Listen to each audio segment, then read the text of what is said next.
up, guys? Welcome back to the channel. As you can see, the kiddos brought in a bunch of sand dollars. Well, 3 of them anyways.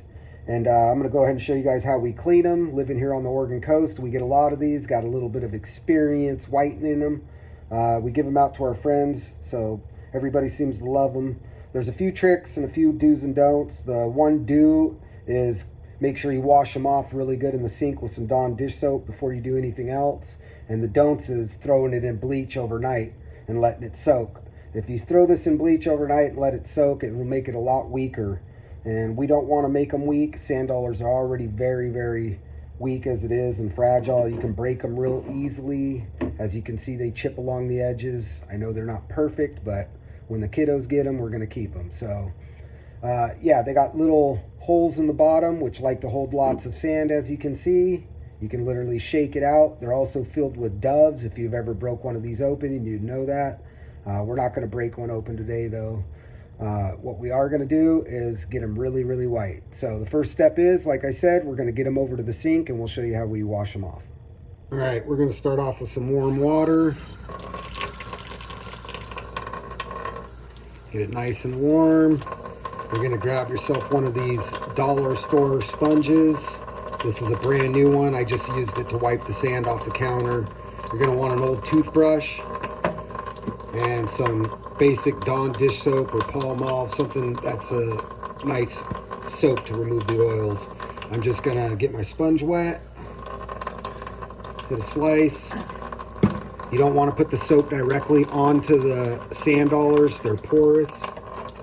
We're going to go ahead and get it nice and wet, let it pre-soak a little bit. Then we're going to pull it over here and hit it with the soft side of the sponge very gently. You're just trying to get some soap suds on it.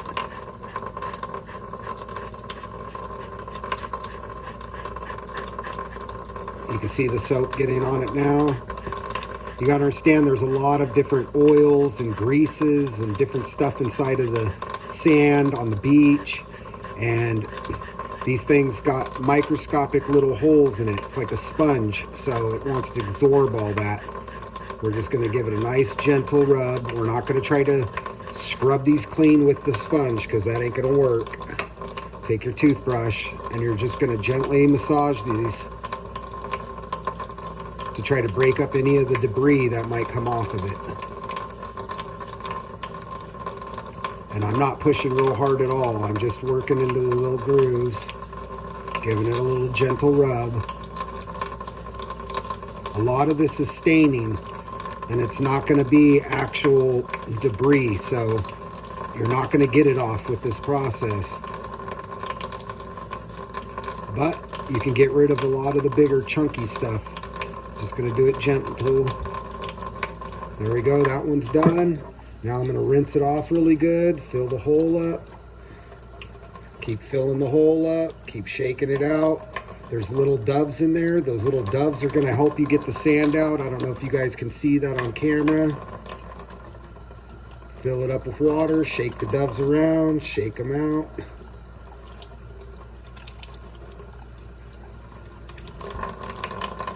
Yeah, a lot of sand can come out of them. They also hold a lot of water, so I'm going to go ahead and just keep repeating this process and get through these other ones real fast, and then we'll go ahead and show you the next step.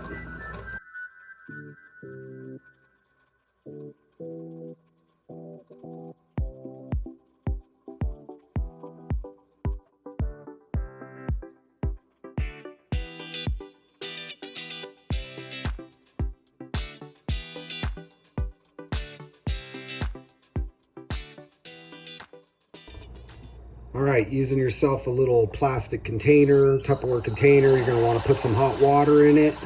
Make sure it's pretty hot. Remember how I told you we're not going to soak these things in bleach overnight? We're not, but we are going to give them a tiny little scrub down with some regular bleach and some water, and then give them a hardcore rinse right now, right afterwards. And this is going to help kill any bad bacteria or anything like that, but we're not going to leave them soaking in it. We're just going to give it a quick scrub down with some bleach.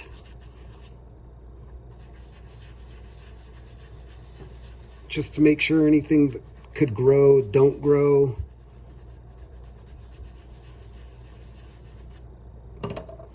Another dunk. Now we're going to wash it off with some hot water. When you guys are doing this, try to make sure you guys got this in the sink really well, because this bleach will stain anything, you know. You don't want to get it all over the place. Just be careful of it. Now that I got that really good and rinsed off for a minute, set it off to the side, do the next one.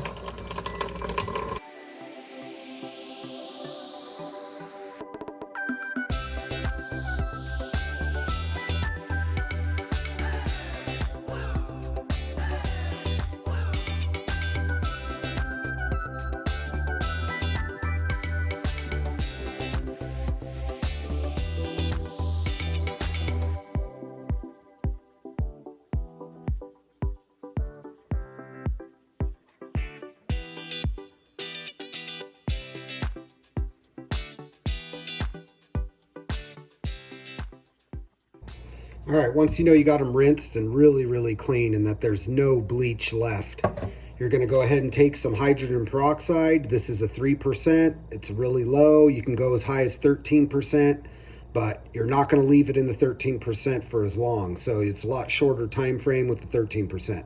But we're gonna go ahead and pour, I don't know, we're gonna be pretty generous with it. We're gonna at least wanna cover them to start, and then we're gonna add a little bit of water on top of them, which is going to cut the percentage even more, but it's just to make sure that nothing bad happens. So go ahead and pour some hydrogen peroxide in there. And we're going to cut it just a tiny bit with some water. And we're going to let it sit just like that. We're going to come back in about 4 hours and check on them and see how they look in about 4 hours. All right, been about 4.5 hours, got a little busy. So as you can see, they're pretty dang white. We're gonna go ahead and get rid of that dirty hydrogen peroxide. Just pour it off.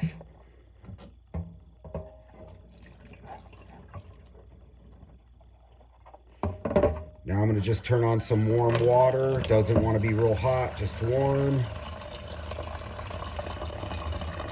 Start rinsing them real good one more time. That was only 3% hydrogen peroxide, so it's not very strong. But I am going to give these a couple of good rinses just to make sure. The reason why I like to use the Tupperware is because you guarantee that you're fully submerging them. They do have a hole and an inside cavity, so you want to make sure you get that really clean.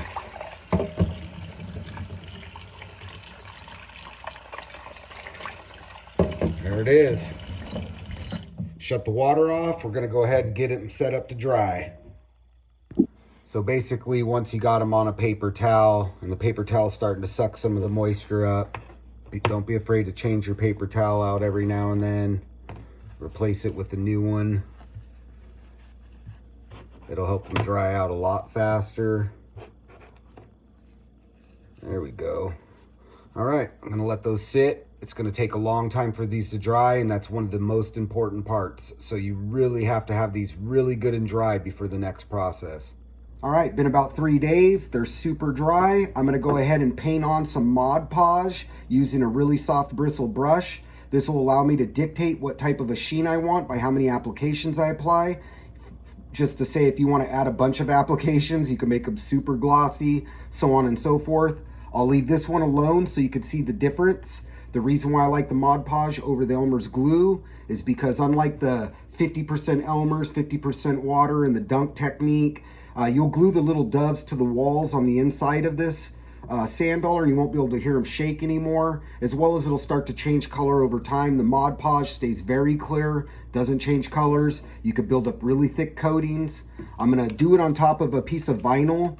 I love this stuff. If you're a candy maker, epoxy guy, glue guy, anything sticky, you want a piece of this stuff. I'll put a link in the description below. It's a major game changer for DIY crafts and stuff. But also put a link for the Mod Podge, exact brush, because I know you guys always want exact details. And we're going to go ahead and start opening this up and putting it on.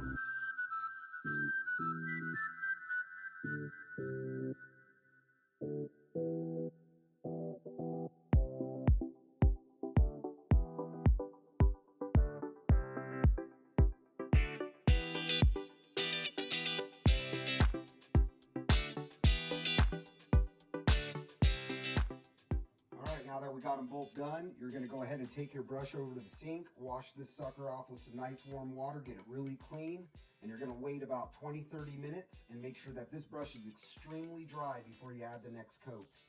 And then you can flip them over, do the bottom side, so on and so forth.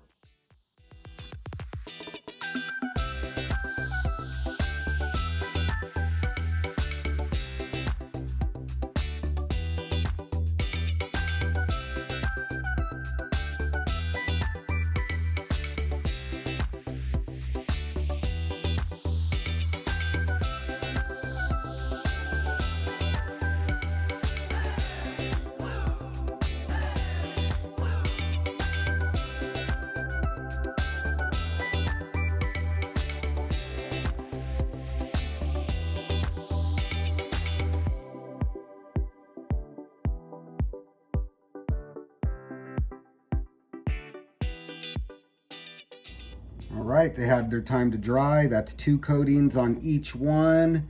I'm going to bring these up to the camera so you can see it. And as you can see, there's absolutely no difference from the original one that we didn't do, which I'm going to go through and do now that we're done with the video. You can see it. You can hear, if you listen real carefully, you can hear the doves on the inside of that one. If you listen carefully here, you can hear the doves on the inside of that one. Here's the third one. You can hear the doves in that one, and they look absolutely perfect. So I'm gonna go ahead and show you guys a before and after photo right here. I'll put it up in this pip. That way you guys could see it, and you could see how much difference the color has changed since we've done this.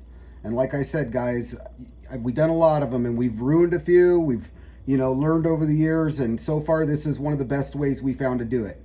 I was going to go ahead and continue on with this one and get one real shiny for you guys, but the wife and the kids absolutely don't want it to be shiny. They like them left like this so you can see all of the little holes and veins.